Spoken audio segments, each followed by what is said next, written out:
Hello everyone, நான் மதன் கௌரி. இன்னைக்கு நம்ம பார்க்க போறது ஒரு ஜாலியான டாபிக், லவ், ரிலேஷன்ஷிப்ஸ்.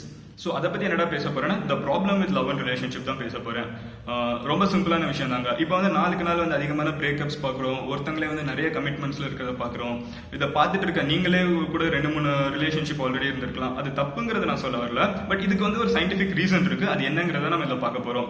நாளுக்கு நாள் வந்து இது அதிகமாயிட்டே போகுது. இதுக்கு என்ன பிரச்சனைன்னு பார்த்தீங்கன்னா, இதுக்கு சயின்டிஸ்ட் வந்து சொல்ற ஒரு தியரி என்னன்னு பார்த்தீங்கன்னா, the paradox of choices அப்படின்னு சொல்றாங்க. paradox of choicesனா என்னன்னு பாத்தீங்கன்னா, இதை சிம்பிளா எக்ஸ்பிளைன் பண்ணணும்னா, ஒரு 50 வருஷத்துக்கு முன்னாடி போய் பாருங்க.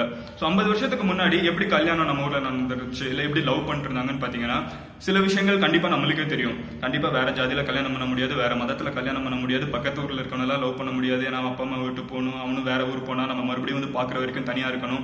அது மாதிரி நிறைய கான்ஸ்டன்ட் இருந்துச்சு. ஸோ இதெல்லாம் நிறைய ஃபில்டரா வச்சு நம்ம கடைசியில பார்த்தோம். அதே மாதிரி 10 வயசுல 15 வயசுல கல்யாணம் பண்ணியும் வச்சிருவாங்க. ஒரு 50 வயசுங்கிறது இன்னும் கொஞ்சம் ஃபார்வர்ட் பண்ணிருக்காங்க, 100 வருஷம். ஸோ அப்படி பாத்தீங்கன்னா, இப்படி கல்யாணம் பண்ணிட்டு வச்சிருந்த காலத்துல வந்து அவங்களுக்கு ஆப்ஷன்ஸ் வந்து ரொம்ப கம்மி. ஸோ அப்படி இருக்க ஒரு நேரத்துல வந்து நம்மளுக்கு வந்து வேற யாரோ தலையெழுத்துன்னு யாராவது ஒருத்தவங்களை கல்யாணம் பண்ணிட்டு அவங்களே வந்து கடைசி வரைக்கும் கூட இருக்கணும் நம்ம வாழ்ந்துட்டு இருந்தோம்.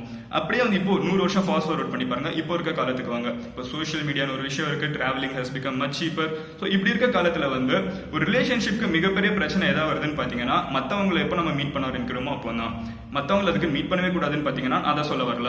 ஒரு சயின்ஸ் படியே வந்து நீங்க எப்படின்னு பாத்தீங்கன்னா, ஒரு சாதாரண மனுஷன் ஒரு பையனோ பொண்ணோ வந்து ஒரு அவங்களோட லைஃப் டைம்ல வந்து மொத்தம் 20ல இருந்து 50 பேர் வரைக்கும் தனக்கு சூட்டபிள் மேட்சஸ் யோசிச்சு பார்ப்பாங்களாம்.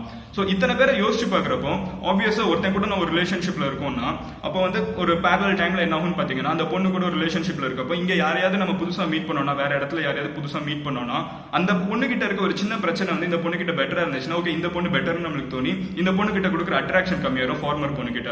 ஸோ அப்படி என்ன ஆகுதுன்னு பாத்தீங்கன்னா, நம்ம வந்து paradox of choices என்ன சொல்றா, உனக்கு நிறைய ஆப்ஷன் இருக்கிறப்போ நீ நிறைய பேரை மீட் பண்றப்போ ஒரு விஷயங்கள் யார்கிட்ட கம்மியா இருக்குன்னு நீ பார்த்துட்டு இன்னொரு விஷயங்கள் யார்கிட்ட அது அதிகமா இருக்குன்னு பார்த்து அவங்கள நோக்கி போக ஆரம்பிச்சேன்னா, ஏற்கனவே இருக்க ரிலேஷன்ஷிப் ஆப்வியஸா பிரேக் ஆக தானே செய்யும்.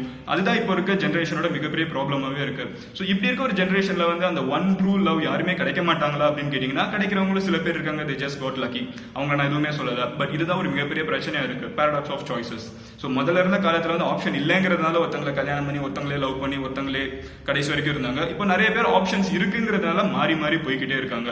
இது வந்து நம்ம இருக்க ஜென்ரேஷனே தப்பு சொல்ல முடியாது, யாரையுமே குறை சொல்ல முடியாது. நம்ம சோஷியல் சிஸ்டமே வந்து மாறிட்டு இருக்கு. இது வெஸ்டர்ன் கல்ச்சர்லாம் கிடையாது, இது வந்து யாரோட கல்ச்சரும் கிடையாது, நம்மளோட ஜென்ரேஷன் வந்து மாறிட்டு இருக்குங்கிற ஒரு விஷயத்தை தான் நான் சொல்றேன். கண்டிப்பா இது வந்து ஒரு ஹார்ட் ஹிட்டிங் ஃபேக்டர் தான் இருக்கு. ஏன்னா சினிமால கூட யாரா இருந்தாலும் ஒருத்தனையே லவ் பண்ணி ஒருத்தங்களே கடைசி வரைக்கும் கல்யாணம் பண்ணி தான் பார்த்துட்டு இருக்கோம். பட் இப்போ ஒரு மூவிஸ் கூட வந்து கொஞ்சம் கொஞ்சமா மாறிட்டு இருக்கு. நீங்க அதே கவனிச்சா கூட தெரியும்.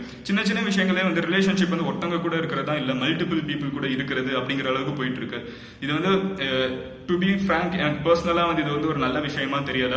But still this is what is happening in the society. அதை உங்ககிட்ட கன்வே பண்ணணும்னு நினைச்சதுக்காக ஒரு சின்ன மெசேஜ், ஒரு சின்ன வீடியோ இருக்கு, ஒரு சின்ன பிஹைண்ட் ஒரு ரீசன் இருக்கு, paradox of choices ஒரு தியரி இருக்கு, நீங்க மட்டும் தனியா இல்ல நிறைய பேர் இருக்காங்க அப்படின்னு சொல்லணும்னு நினைச்சேன். அதுக்காக தான் இந்த வீடியோ. ஸோ அது see you in the next video. அதை தவிர உங்களுக்கு வேற ஏதாவது வீடியோ வேணும்னு நினைச்சீங்கன்னா கீழே கமெண்ட்ல லீவ் பண்ணுங்க. அதை தவிர உங்களுக்கு வேற ஏதாவது வீடியோ வேணும்னு நினைச்சீங்கன்னா எங்கிட்ட பர்சனலாகவும் மெசேஜ் பண்ணலாம். MADAN_GOWRI நீங்க எங்க வேணாலும் சர்ச் பண்ணி பாருங்க. இல்லை இன்ஸ்டாகிராம்ல MADAN.GOWRI இதுதான் என்னோட யூசர் நேம். இல்லை ஃபேஸ்புக்ல அதே மாதிரி Facebook/I am Madan Gauri எங்க வேணாலும் நீங்க எனக்கு மெயில் பண்ணலாம். இல்லை ட்விட்டர்ல @Madan3 you can follow me there. So see you in the next video. Until then, cheers. Signing off here, Madan Gauri. Bye.